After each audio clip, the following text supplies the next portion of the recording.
One of the great challenges of writing history is how we deal with the inherent biases and omissions in the historical record. History naturally favours the record keepers, the literate, the wealthy and the powerful. And those who have no written record, whether they're the poor and the marginalised or non-literate cultures, tend to be missing or silenced or misrepresented in the historical record. And this omission perpetuates itself through time, because when the original records are missing, then the secondary records also fail to include these people. So how to overcome this gap in our history? For the first wave, we tried to take a new approach to this problem, and we invited contributors to consider innovative and creative ways of reimagining and re-exploring Australian early coastal contact, and in particular to think about ways of understanding Indigenous experience of and responses to contact from overseas. And I hope you'll enjoy hearing a little bit more from my co-editor Gillian Dewey about how this process started, and then something further from other contributors about their particular pieces.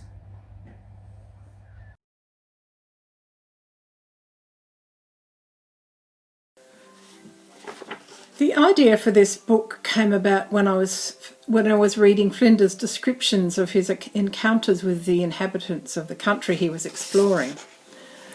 I feel as though I know Matthew Flinders personally after decades of working with the primary sources. This lovely passage comes from his voyage.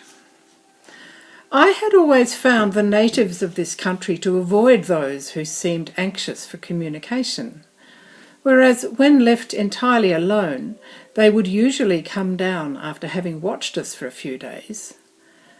Nor does this conduct seem to be unnatural, for what, in such a case, would be the conduct of any people, ourselves for instance, when were we living in a state of nature, frequently at war with our neighbours and ignorant of the existence of any other nation? On the arrival of strangers, so different in complexion and appearance to ourselves, the first sensation would probably be terror, and the first movement, flight. We should watch these extraordinary people from our retreats in the woods and rocks, and if we found ourselves sought and pursued by them, should conclude their designs to be inimical.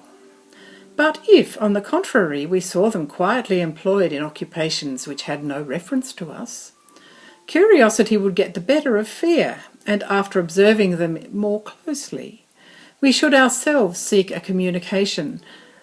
Such seemed to have been the conduct of these Australians. Now, I found this impressive in its understanding and sympathy. However, I believe in the importance of tempering my affection for Flinders, of balancing awareness of the historical context, what was generally believed, what his aims and objectives were, and so on, with our contemporary knowledge of the consequences of the imperial project he was engaged in. So I presented a paper on this in various forums, which became the chapter in the first wave, and this is my conclusion from that chapter. The evidence of Flinders' feelings of empathy with the Aborigines he encountered is, it must be conceded, slight, coming as it does as part of the official accounts of the voyage and the anonymous memoir written at the time of his death. In the voyage he expressed mild, though not unsurmountable, regret at the death of the man at Morgan's Island. He referred to Woga, the young man they held as a hostage for the theft of an axe for a day in February 1803, as the poor Indian. So far this is more evidence of pity than empathy. The most direct expression of empathy is the passage I quoted above from the voyage. What would be the conduct of any people, ourselves for instance, were we living in a state of nature?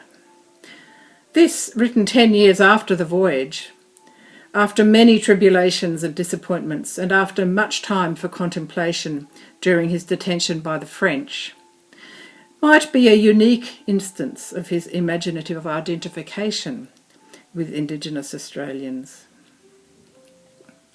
As for the way any feelings of empathy might have been displayed in his actions during the investigative voyage, I believe they simply did not enter the equation. Though perhaps as a matter of pure humanity, he would prefer not to cause pain or trouble to other human beings, and there's no evidence that he failed to recognise Indigenous people's claims to full humanity. He never likened them to monkeys, as Joseph Banks did. In all his dealings with them as captain of the Investigator, his primary intention was to keep his ship's company safe and to smooth the way for future explorations. In most cases, he deemed that humane treatment and forbearance was the best way to do this, but if a show of force, even firing at them with intent to wound, was needed to convince them that they were not to be insulted, he would not shirk from doing his duty as he saw it. So, having presented this paper in various forums, I realised that there was a lot more to be explored than I had the ability or the expertise for. I wanted to include multiple perspectives on multiple encounters in a variety of genres, concentrating on meetings with explorers, temporary visitors, rather than the settlers or invaders who came later, though it's not so easy to draw these kinds of boundaries. I'm very, very pleased with the response from the range of authors, some of Aboriginal heritage, poets, novelists, historians, literary scholars, art historians, anthropologists, musicologists, linguists, ecologists. And I've learned a huge amount during this project, and I want to thank every single one of the contributors for that. It has turned out to be a big book, but I hope that you will find that its size is justified by the richness of the insights it provides. Thank you.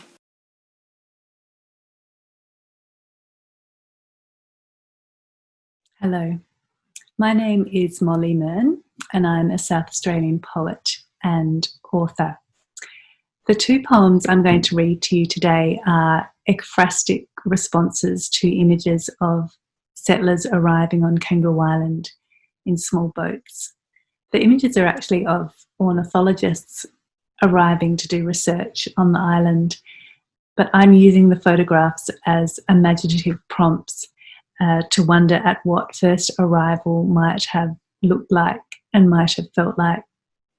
So while the perspective that's given is from the newcomer's point of view, the presence of the prior inhabitants is acknowledged and is actually the point of the poems.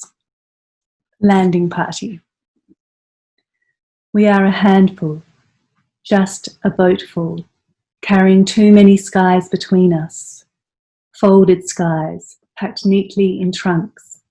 Not this endlessness above, not this stretching into the void, upside down. At night, the sky is cut through with holes, moth-eaten and starry, not to be stashed away. And now we're washed up on the edge of the world, landing party on the moon, the sun heavy in our clothes, drying them stiff against us like we're cutouts of our former selves, as if we could cross the shoreline and the sand would cradle us, wash us clean, take our skies and names and wounds of home, rowing ashore, the sky high and knowing there is smoke in the trees and old smoke in our clothes, and we utter not a word between us, because what is there to say when the trees look so strange and the moon hangs on a hinge as it never has before? Terra firma. There is a flurry of footprints around our belongings, marking arrival from shoreline to sand mound.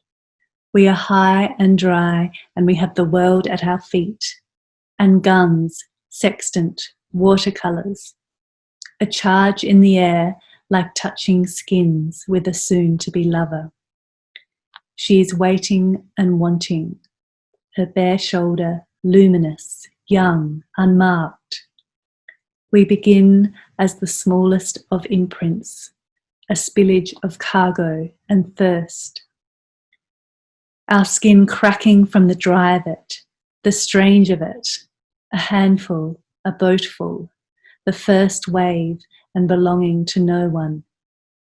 The colours here so beyond the palette of our imaginings, we have no names for your names, just a flurry of glaring footprints and our hunger. Thank you.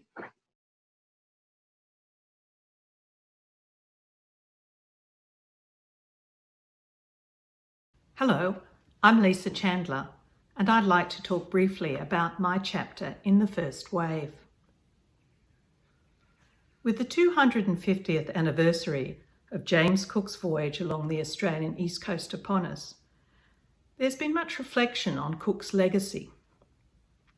His 1770 expedition has become central to national historical narratives, and Cook has come to signify divergent ideas, from celebrated navigator and national hero to colonial invader and symbol of dispossession. Public understandings of Cook's explorations have generally been informed by Eurocentric interpretations of events, and there's been limited knowledge of Indigenous perspectives. Additionally, attention has been given to Cook's activities at Kamei or Botany Bay, where interactions with Uyghur clan members were met with indifference from the locals, then misunderstandings, resulting in violence.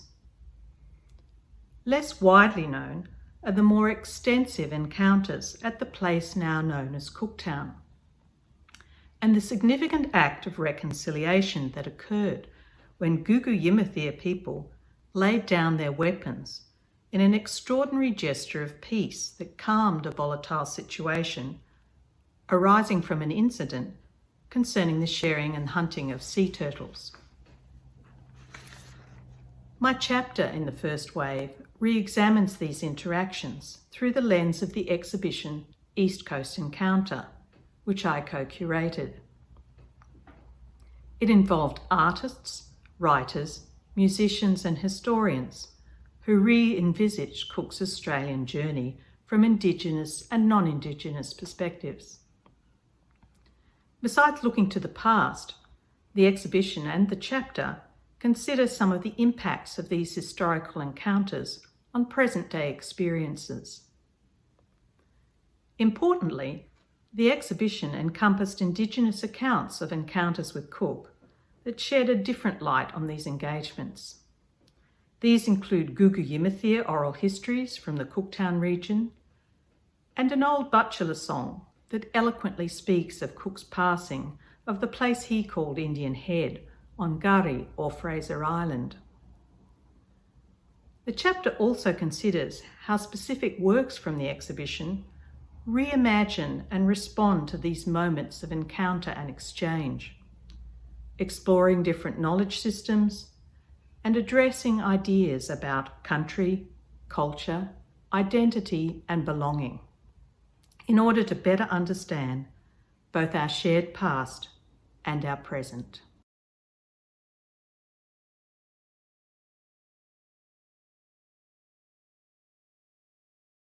Hello. Thank you for coming along and talking about your chapter. I wanted to ask you a little bit about the concept of first contact. And for most people, that often means first European contact with Indigenous Australians. But how does your work sit with that idea? Yeah, it was interesting because when a colleague at work told me about your call for chapters for this book, I was very interested because I didn't know an awful lot about first contacts between Yolngu people and other people in Arnhem Land. But what I did know, because the Yolngu colleagues I work with in northeast Arnhem Land are constantly telling everybody about it, is that in their traditional ceremonial repertoire, they're very long contacts with all kinds of people from across Asia are basically recorded, and memory of that is carried to this day. In the centuries leading up to the 20th century, they were part of a very long international sort of, mercantile circuit of trade and cultural relations, and in many cases intermarriage as well. So it's not really a scenario of first contact so much as a continuous process of contact through history. Yeah, I don't think there's any question in anybody's mind now that all kinds of people knew exactly where Australian was for many, many centuries. And how is that history documented? What sort of techniques do you use to explore that? There is a lot of work that has been done on archaeological sites in Australia to determine how long you can possibly pin particularly Asian contacts in Australia and presence in Australia back. We know about the final wave of, that's interesting, isn't it? Your book is called First Wave, but in my discourse, we call the final wave of commercial trade in treepang sea cucumber with the Macassans and North Australia, the final wave. But yeah, we know a lot about the final wave of Macassan exchange, foremostly through the seminal book of C.C. McKnight from the 1970s called The Voyage to Mariki, Mariki being the name for the entire Arnhem Land coast as far west as Darwin. At that point, when McKnight was first writing about this, most of what he was finding was found in Dutch shipping records in Indonesia. There's evidence of even earlier exchanges with people who may or may not have been Macassans or may have been multi-ethnic in the composition of the crews that piloted it, that sailed their boats here. And we're not entirely sure who all those people are. It's interesting to note that most of the loan words, there are about 400 loan words from Southeast Asia into the Yolngu languages. They're all either Makassar, meaning South Sulawesi, or Bugis in origin. And Bugis were one of the main sort of dominant shipping people. So those words are sort of the Yolngu perspective of this sort of cultural heritage of interaction. What other information is there from a Yolngu perspective? From a Yolngu perspective, there are some very, very cryptic and quite difficult to decipher song series that document layers and layers of contact with other people. So there are these categories of song, sung by particular clans and passed on father to child in successive generation through Yolngu clans, that document effectively all interactions with others, and interestingly associated with effectively a figure that is somewhat like the Judeo-Christian God, who the Yolngu call Waleta Waleta. And Waleta Waleta is basically a Yolnguization of the Islamic testimony. So, almost all the crews on the vessels that we know about from 1750 onwards, they're effectively all notionally Muslim crews. They brought imams with them. Yolngu people would have seen all of that sort of prayer and ritual. In the way that those song series that the Yolngu documented their observation and interactions with these visitors in, it's like there's this foreign concept of a foreign deity, what we would call God, who all these others, including us, including all the rest of us who are new to Australia now, are basically organised under the law of, just as Yolngu clans are organised under the law of an array of different ancestral entities. Okay, no, that's really fascinating. Is there any particular story that illustrates that connection? Back to the archaeological work, people have now found evidence of pottery shards of Asian origin that date to the 1100s AD, way further back than a lot of people suspected that these exchanges went. And it's very hard to know whether we're talking about people who were here from Asia in boats on purpose, or whether they just got blown off course. It's almost impossible to know.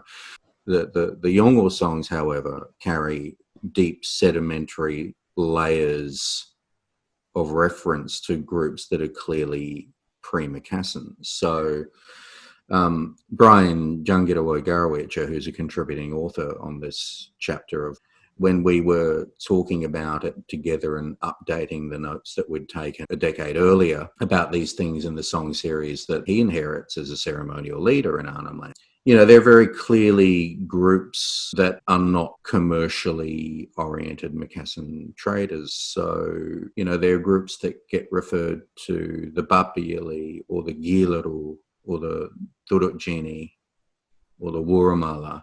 And when you dig a little bit further and push further out beyond just looking at Makassar into the rest of Southeast Asia, you find that some of those words, like Gilaru and Turutjini, are words that are very, very cognate with words that Sama Bajau people have for themselves. And Sama Bajau people are basically, I mean, they're somewhat derogatorily in English called the Sea Gypsies. Half of the words that we tend to think of as being Macassan in origin in Yolngu traditional songs, some of those words are actually Sama Bajau words. So, you know, there's a Yolngu word for canoe. They call canoes lipa lipa. It's not a Macassan word. It's a Sama word. Even the dance moves that accompany songs like Japana, Sunset Dreaming, one of the traditional songs that Yutti Indi worked into a pop song in the 80s. The traditional dances that accompany Japana, they're not Macassan dances. They look an awful lot like the way that men dance in Sama Bajau communities. Great. Well, thanks for that, Aaron. I think we'll leave it there for the minute, and I'm sure people will enjoy getting hold of your chapter and having a more careful read of it. So thanks very much for your time. Thanks.